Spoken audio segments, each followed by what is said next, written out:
Hello and welcome everyone. आपका इस BSc ज्ञान सागर में भरपूर स्वागत है। तो हम लोग पढ़ रहे थे जूलॉजी का यूनिट 7। तो आज इस वीडियो में हम देखेंगे डुप्लीकेशन, जिसे हम हिंदी में द्विगुणन के नाम से जानते हैं।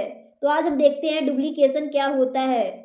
तो आप लोग इस वीडियो के लास्ट तक बने रहिए, क्योंकि इस वीडियो में आप लोगों को डुप्लीकेशन के बारे में बहुत ही आसान एंड सरल शब्दों में समझाया गया है, जो कि हमारे सेमेस्टर एग्जाम के लिए मोस्ट इम्पॉर्टेंट है। यह टॉपिक शॉर्ट या वेरी शॉर्ट में पूछा जाने वाला है, अधिकतर यह वेरी शॉर्ट में पूछा जाता है। तो हम देखते हैं डुप्लीकेशन क्या होता है। Duplication occurs when a segment of a chromosome is present within the same chromosome। यह बताया गया कि एक ही क्रोमोसोम के भाग को दोबारा उसी गुणसूत्र में पाए जाने को ही हम डुप्लीकेशन कहते हैं। जैसे देख सकते हैं क्रोमोसोम है, गुणसूत्र है, देख सकते हैं, ऐसे कर सकते हैं। ये क्रोमोसोम है और इसमें कोई सेगमेंट प्रेजेंट है और इसी गुणसूत्र में फिर एक वही सेम सेगमेंट प्रेजेंट है। जैसे यहाँ सेगमेंट सेम प्रेजेंट है और इधर भी गुणसूत्र में सेम सेगमेंट प्रेजेंट है, तो इसको हम कहेंगे इसका डुप्लीकेशन हो गया, इसका डुप्लीकेट रूप है। तो यहाँ बताया गया है कि एक ही गुणसूत्र में किसी एक भाग को उसी गुणसूत्र में दोबारा पाए जाने को ही हम डुप्लीकेशन कहते हैं। डुप्लीकेशन से लग रहा होगा कि यह किसी चीज को डुप्लीकेट, किसी का हमशक्ल किसी चीज का डुप्लीकेट है। तो यहाँ यही बताया गया कि क्रोमोसोम का अगर वो उसमें जो कोडिंग प्रेजेंट है अगर वो दोहरा दी गई है उसमें उसी क्रोमोसोम में, तो हम कह सकते हैं वो डुप्लीकेशन है, उसको हम डुप्लीकेशन कहते हैं। If duplication occurs on only one of the two homologous chromosome then during meiosis, specifically at the pectens stage, the same characteristic will be observed in the duplication as in the case of deletion, that is a loop will be seen on one of its specific paired segments। यहाँ आगे बताया गया है कि यदि द्विगुणन दो समजाति गुणसूत्रों में से केवल एक पर होता है, अगर जो डुप्लीकेशन होता है होमोलॉगस क्रोमोसोम में से किसी एक गुणसूत्र पर होता है, अगर एक होमोलॉगस क्रोमोसोम है, अगर यहाँ पर होमोलॉगस क्रोमोसोम प्रेजेंट है तो उसमें डुप्लीकेशन जो होता है केवल एक क्रोमोसोम एक गुणसूत्र पर होता है, तो अर्धसूत्री विभाजन के दौरान विशेष रूप से पैक्टिन अवस्था में द्विगुणन में वही विशेषताएं देखी जाएंगी जो कि विलोपन में देखी जाती हैं। होमोलॉगस क्रोमोसोम में द्विगुणन होता है और एक गुणसूत्र पर डुप्लीकेशन होता है तो विलोपन होता है, उसमें एक गुणसूत्र के खंड पर एक लूप दिखाई देते हैं। उसी प्रकार पैक्टिन अवस्था में भी द्विगुणन होने पर एक लूप दिखाई देंगे, एक गुणसूत्र पर एक खंड एक लूप दिखाई देंगे। यहाँ बताया गया है कि होमोलॉगस क्रोमोसोम में डुप्लीकेशन होगा तो उसमें केवल एक गुणसूत्र पर अगर डुप्लीकेशन होगा तो वह अर्धसूत्री विभाजन के दौरान विशेष रूप से पैक्टिन अवस्था में द्विगुणन में भी वही विशेषताएं देखी जाएंगी जो कि विलोपन में देखी जाती है, विलोपन अवस्था में देखी जाती है। तो विलोपन अवस्था में क्या होता है, जो विलोपन अवस्था होता है उसमें जो गुणसूत्र का खंड होता है उसमें एक लूप जैसा स्ट्रक्चर दिखाई देता है विलोपन में। इसी प्रकार विलोपन में जैसा स्ट्रक्चर दिखाई दे रहा था, इसी प्रकार अर्धसूत्री विभाजन में पैक्टिन अवस्था में भी गुणसूत्र के खंड पर एक लूप जैसा स्ट्रक्चर दिखाई देगा। यहाँ यही समझाया गया है।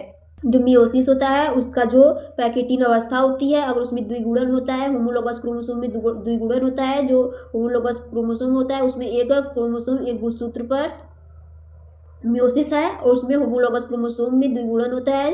द्विगुणन किसमें होगा, अगर एक क्रोमोसोम एक गुणसूत्र उसमें एक क्रोमोसोम एक गुणसूत्र पर द्विगुणन हो रहा है, डुप्लीकेशन हो रहा है, तो यह एक लूप जैसा स्ट्रक्चर बनाए लेगी। इसका जो मियोसिस का पैकेटिन अवस्था होगा उसमें जो डीएनए का खंड होगा एक लूप जैसा स्ट्रक्चर बना लेगा और लूप जैसा स्ट्रक्चर दिखाई देगा उसमें।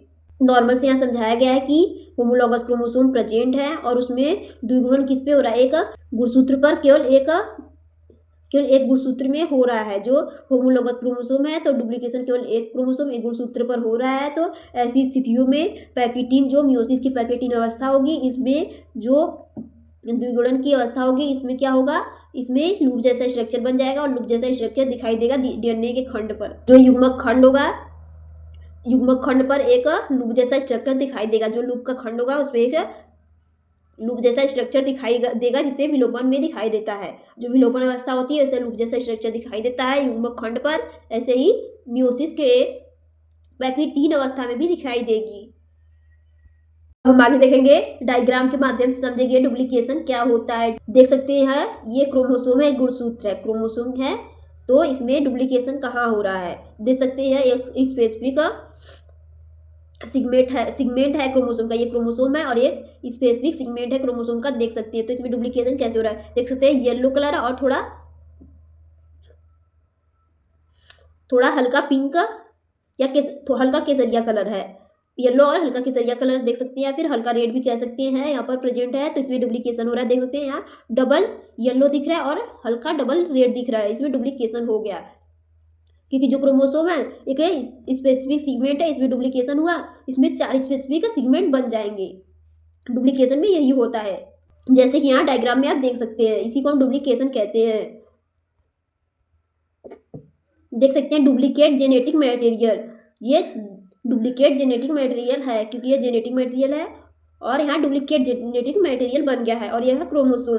तो आई होप आप लोगों को डायग्राम के माध्यम से अच्छी समझ में आया होगा कि डुप्लीकेशन क्या होता है और विभिन्न परिस्थितियों में इसका क्या स्ट्रक्चर हो जाता है और यह कैसे वर्क करता है और डुप्लीकेशन क्या होता है। मेन पॉइंट था कि डुप्लीकेशन क्या होता है। अच्छे से बस आप लोग डुप्लीकेशन को ही समझिए कि किसी सिगमेंट को दोहराने को ही डुप्लीकेशन कहते हैं। किसी एक ही क्रोमोसोम में किसी सिगमेंट को दोबारा दोहराने को डुप्लीकेशन कहते हैं। तो आज वीडियो में इतना ही। अगर आप लोगों को स्क्रीनशॉट लेना है तो ले सकते हैं। अगर कोई कन्फ्यूजन है इस वीडियो में आप लोग तो कमेंट बॉक्स में कमेंट करके पूछ सकते हैं। अगर आप लोगों को किसी टॉपिक से रिलेटेड कन्फ्यूजन है तो हमारे कमेंट बॉक्स में कमेंट जरूर करें। अगली वीडियो आप लोग को जल्दी प्रोवाइड की जाएगी। तो आज इस वीडियो में इतना ही। अगर आप लोगों को हमारा वीडियो पसंद आया है तो हमारे चैनल को सब्सक्राइब करें एंड हमारे वीडियो को लाइक करें एंड अपने दोस्तों को शेयर जरूर करें, क्योंकि यह चैनल आप लोगों के साथ एंड सपोर्ट के लिए बनाया गया है, जिससे कि आप लोगों को कोई प्रॉब्लम या परेशानी नहीं हो। तो आज इस वीडियो में इतना ही। अगली वीडियो आप लोग को जल्दी प्रोवाइड की जाएगी। Thanks everyone for listening me.